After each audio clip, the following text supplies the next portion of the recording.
وقد اختلف الناس في قوله تعالى اوس تاسو ته دا ذکر کوي امام وهابي رحمت الله علیه چې اختلاف کړی د خلکو او قراءت ارجو لکم چا منصوب ویلی ارجو لکم عطف کړی ده په ایدیکم او معطوف لمعطوف علیه سره په حکم کې شریک د معطوف علیه چې ایدیکم د حکم قسم ده او د ارجو لکم او دویم قراءت د چر ده و ارجو لکم عطف کړی په رؤوسکم معطوف علیه رؤوسکم ده حکم مسح ده نو د ارجو لکم حکم مسح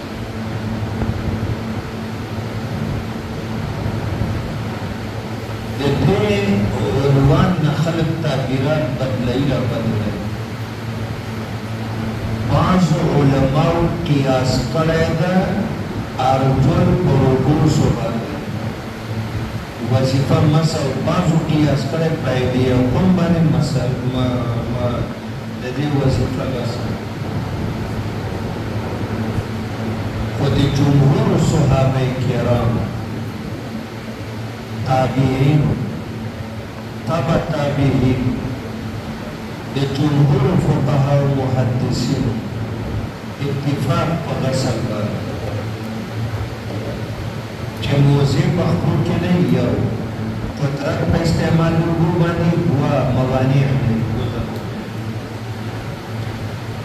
اوس براشو دې ته چې امام طحاوی او تابعین په اختلاف الناس نه عام خلک ونه دي مراد علما مراد دا دوه ډلې دي یوې ډلې قرائت د جر رانیولې عطف وی پر راس باندې حکم وی مسح دا ډله څوک د لوګر ورته کې حسن بصری دی قرائت د جر ته ترجیح ورکړي عامر شعبی عکرمه دا چې وایي اختلف الناس یوه ډله ده ابن کثیر دی ارجو لکم په کسرې د لام سره وایي او بیا دا وایي چې په کار دا ده چې ارجو لکم مکسور وایي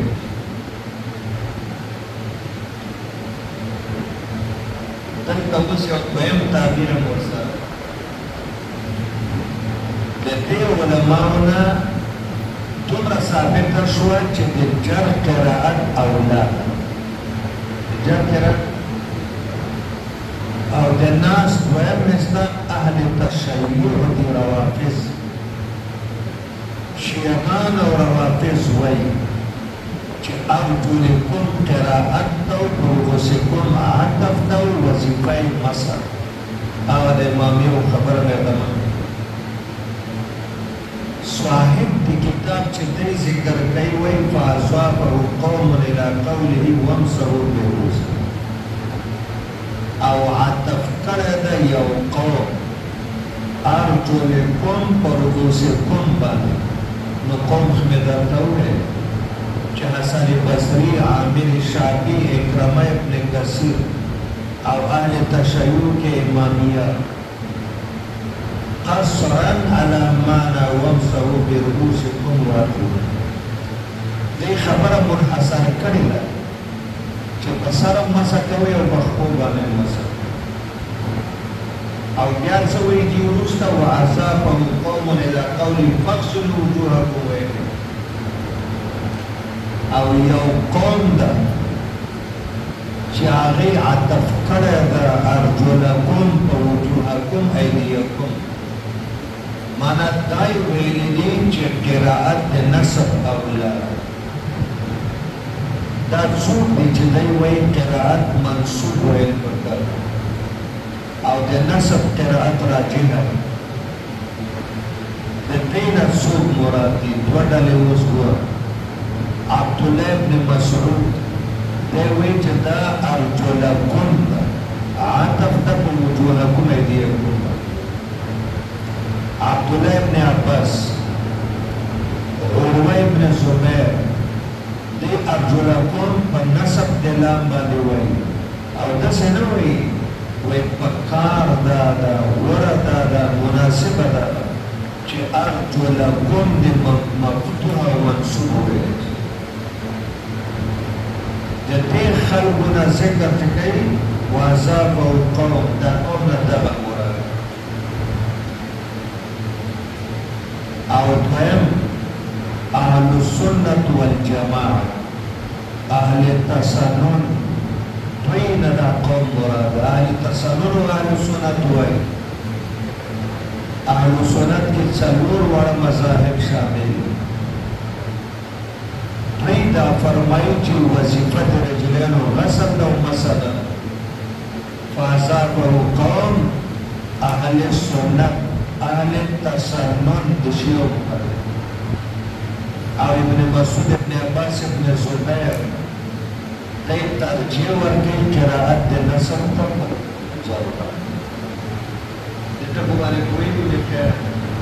بیا په اخره کې یو اعتراض راشي په هغه چا باندې چې هغې وظیفه غسل وایي مسح نه وایي. اعتراض به ظاهرا تا ته دا ښکاري چې دا معترض خو ډېر ښه وایي، لیکن جواب میں بیا واورئ چې جواب هم ورته صاحب د کتاب څنګه ورکوي. وقد اختلف الناس في قوله تعالى وأرجلكم فأصابه قوم إلى قوله تعالى وامسحوا برؤوسكم قصرا على معنى وامسحوا برؤوسكم وأرجلكم، وأصابه قوم إلى قوله تعالى فاغسلوا وجوهكم وأيديكم إلى المرافق وقرأوا وأرجلكم نسأل إلى قوله فاغسلوا عطف کړی د ارجلکم په دې قول چې فاغسلوا وجوهکم ده، واغسلوا ایدیکم ده، واغسلوا ارجلکم علی الاسمار. علی الاسمار څه معنا؟ چې وامسحوا برؤوسکم نه پس به واغسلوا دا به ورته مضمر راوباسي. والنسب او عطف به کې په ایدیکم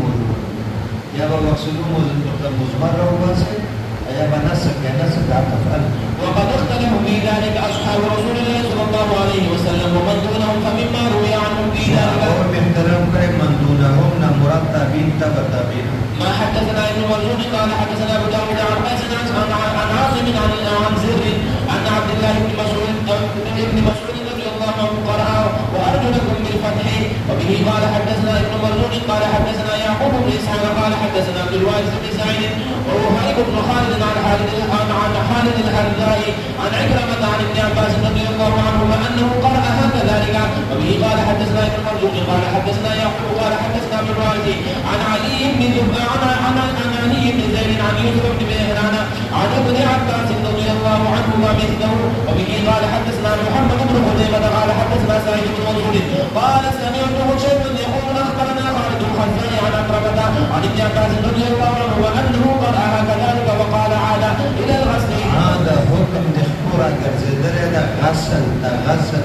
ما هو نبي ابن مسعود ابن عباس ابن عروة ابن زبير سوي غسل. وبه قال حدثنا ابن مرزوق قال حدثنا يعقوب قال حدثنا حماد بن سلمة عن قيس عن مجاهد قال رجع القراءة إلى الغسل وقرأ وأرجلكم ونصبها. القراءة راجحة قراءة لغسل.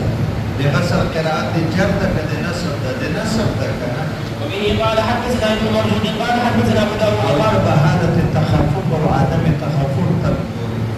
التخفف بحالات الرجال قراءة ترجيح والكون عدم التخفف. قال حدثنا حماد فذكر بإسناده مثله. وبه قال حدثنا ابن مرزوق قال حدثنا يعقوب قال حدثنا سفيان بن عيينة عن هشام بن عروة عن أبيه مثله. وبه قال حدثنا ابن مرزوق قال حدثنا يعقوب قال حدثنا عبد الوارث قال حدثنا منبه عن شهر بن حوشب مثله. وبه قال حدثنا ابن مرزوق قال حدثنا يعقوب قال حدثنا حماد عن عاصم عن الشعبي قال نزل القرآن بالمسح والسنة بالغسل. عليك عن الشعبي سوى محكمة ولا حسن بسطور عن الشعبي أغير سوى مسح وجاب قراءة والقرآن کے آیات دے مسح ذکر دا وآرجلکم والسنة بالغسل خو په حدیث کې قرات د نسب راغلی ده هغه نو دی دا وایي چې ګوره کم قول چې قرآن کې ذکر ده د مسح أرجلكم دا هغه اوله بالعمل هم تاسو ته وویل. وبه قال حدثنا ابن مرهون قال حدثنا يعقوب قال حدثنا عبد الوارث قال حدثنا حماد الأعرج عن مجاهد أنه قرأها وأرجلكم خفضها خفضها مجروري ویل مجرور چې مجرور شو خو بیا وظیفه مسح شو. وبه قال حدثنا ابن مرهون قال حدثنا مجاهد عن قرة عن الحسن أنه قرأها كذلك وقد روي عن جماعة من أصحاب رسول الله صلى الله عليه وسلم أنهم كانوا يغسلون فيه فمما روي في ذلك ما حدثنا حسين بن نصر قال حدثنا ابن نعيم قال حدثنا سفيان عن الزبير بن عدي عن إبراهيم قال قلت للأسود أكان عمر يغسل قدميه فقال نعم كان يغسل او دا څنګه په وینځل به یو کنه یغسلهما غسلا وینځل به په پورا وینځل باندې. وبه قال حدثنا روح بن فرج قال حدثنا يوسف بن ربيع قال حدثنا ابو الاحمص عن مغيرة عن ابراهيم قال توضأ عمر فغسل قدميه. وبه قال حدثنا محمد بن خزيمة قال حدثنا ابو ربيعة قال حدثنا ابو عواد عن ابي حمزة قال سألت ابن عباس يغسل رجليه ثلاثا. وبه قال حدثنا ربيع الجيزي قال حدثنا ابو الاسود قال اخبرنا ابن لهيعة عن مبارك بن غزية عن ابن المجمر قال رأيت ابا هريرة يتمرسه مرة وكان اذا غسل ذراعيه كان ان يبلغ نصف الغد. ابو هريره چې کله لاسونه وینځل نو دا کار قریبه و ان یبلغ نصف العضد چې نیم عضد ته ورسوي. عضد پېژنې بازو دا د دې ذکر ولې چې وزیرا مې د مرفق نه تر وګې دې ته عضد وي پښتانه ته بازو وي دا قنیم بازو پورې پیدا شو او خپې به چې کله وینځلې تر نصف ساعته پورې او مخ به چې کله وینځل د نیم سره پورې به مخ وینځل. چا ورته ویل چې ابو هريره دا څه کوي وی تا ته پته نشته رسول الله مبارک فرمایلی ان امتی یاتون یوم القیامه غرا محجلین من الوضوء. د قیامت په ورځ به زما امت میدان عدالت ته د الله پیشۍ ته احتساب ته راځي. غرا دا ټنډ به تکې سپینې چمک دمک به کوي او محجلین محجل د تحجیل تحجیل د اسفل سوخو کې هغه سپین ټاکي چې توره شي او لاسوخو کې هغه سپین غوندې ټاکي وي څه حصه یې څرمنې سپینه معنا دا ده چې زما د امت لاسونه او خپې به چمک دمک کوي من اثر الوضوء دا اثر باندې وینځلو. دویم رسول الله مبارک فرمایي چې یو بنده په اعضاء الوضوء کې اوبه د اندام تر کمې حصې ورسولې د قیامت په ورځ به تر مخکې حصې پورې کالی ورته چې بنګړي زیور هلکه جنتیانو ته به بنګړي اچوي. اوس کتره چې دا خو شرم دی موږ به ګړی سره دنیا کې چې دا تا ما ګړی اچو دې ته چا شرم وی دا عام مروج ده که نه ده. هلته به د ښځو د سرو په لاس کې بنګړي وي دا به عیب نه وي دا به د جنتي د زینت او د جمال لپاره وی دا لاس تر دې مرفقه ده خو زه تر دې ځایه وینځم زما دوه غرضه دي. یو دا چې زما دا لاس تر دې ځایه پورې چمک دمک وکړي. دویم چې زما په لاس کې د دې مړول نه تر دې نیم مټه پورې بازو پورې دا د بنګړیو نه ډک شي. اوس دغه وعده چې راغلې غرا محجلین او زیورات دا په غسل باندې راغلي نه په مسل او خپې به تر نیمه پورې چې چې دا د قیامت پر ورځ چمک دمک نو چمک دمک دا وعدې دا راغلي په غصر باندې دي نه په مسه ځکه به ابو هریره خپله کعبې نه نصف الساقه پورې لاسونه مرفقین نه نصف العضده پورې ولا يأتي أحد من الأمم كذلك باقي أمتنا بقدر صفات موصوف نيا وبه قال حدثنا ابن مرزوق قال حدثنا يعقوب قال حدثنا أبو عوانة عن أبي بشر عن مجاهد أنه ذكر له المسح على القدمين فقال كان ابن عمر رضي الله عنهما يغسل ويسير مخطوب عن المسح وينا ابن عمر هو يغسل رجليه غسلا بينزل بيخمين فقورا بينزل باني وانا أسكب عليه المسح او ما په اړولې د ابن عمر په خپلو باندې وبسک بل پوره اړول نو هغې غسل کړی وبه قال حدثنا ابن مرزوق قال حدثنا عبد الصمد قال حدثنا شعبة عن ابي بشر عن مجاهد عن ابن عمر رضي الله عنهما مثله وبه قال حدثنا ابن مرزوق قال حدثنا ابو عامر قال حدثنا ابن معدي عن عبد الله مانشون عن عبد الله بن دينار عن ابن عمر رضي الله عنهما انه كان يغسل رجليه الى توسع وبه قال حدثنا فهد قال حدثنا محمد بن سعيد قال حدثنا عبد السلام عن عبد الملك قال قلت لعطاء ابلغك عن احد من اصحاب عطاء بن ابي رباح د دوو سوو صحابو شاګردم د ملاقاتونه کړي ورته بهینا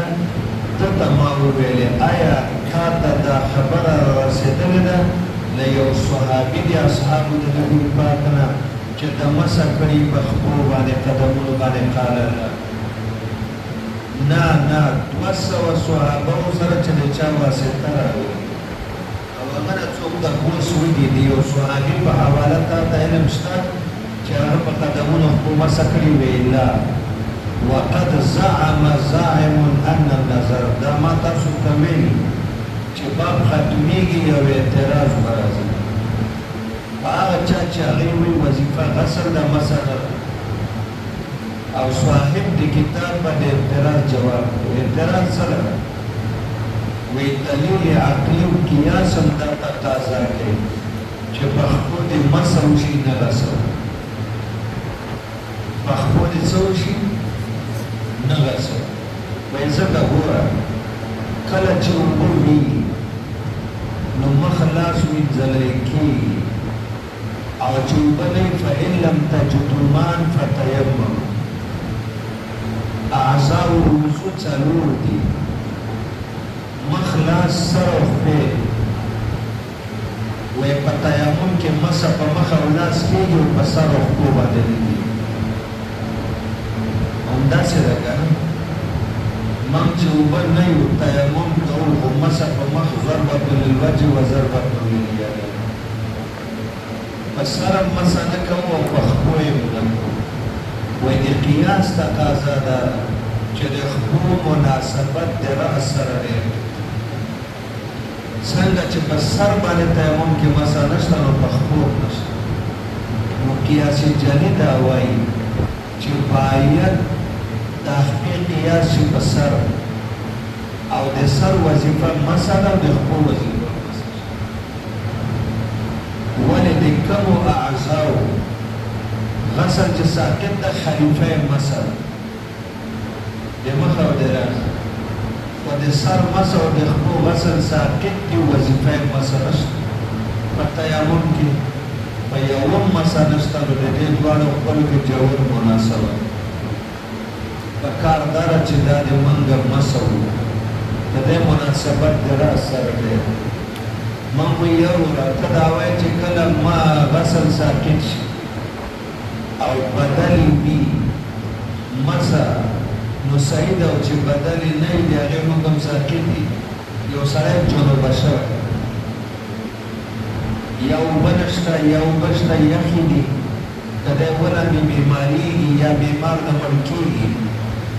جنوب په تیمم کوي که نه کوي او په تیمم کې د حدث اصغر او حدث اکبر تیمم یو شان ده نه که نه فرق شته پکې یو د عمار روایت به راشي چې هغه ټول بدن به په خاورو کې وروړي هغه د هغه ذاتي روایت نو موږ وایي ګوره په جنابت کې د ټول بدن مینځل فرض لیکن چې اوبه نشته د ټول بدن قائم مقام صرف دو اندامونه مخ او لاس خدای باقی بدن هغه د غسل ساکت لا اله بدن باقی بدن باندې مسشته چې هر ځای کې د یو عضو حکم ساکتېږي او بدل نه نو مسه بیا بدل تم دغه د بدل نشته په کار دا چې مسه په ټول بدن وشي او شریعت وایي چې په جنابت کې مسه په مخ او لاس په ټول بدن باندې وقد زعم زاعم ان النذر يوجب مسح القدمين في وضوء الصلاه قال اني رايت حكمهما بحكم الراس اشبه لاني رايت الرجل اذا غنم الماء فصرف فرجه التيمم يمم وجهه ويديه ولا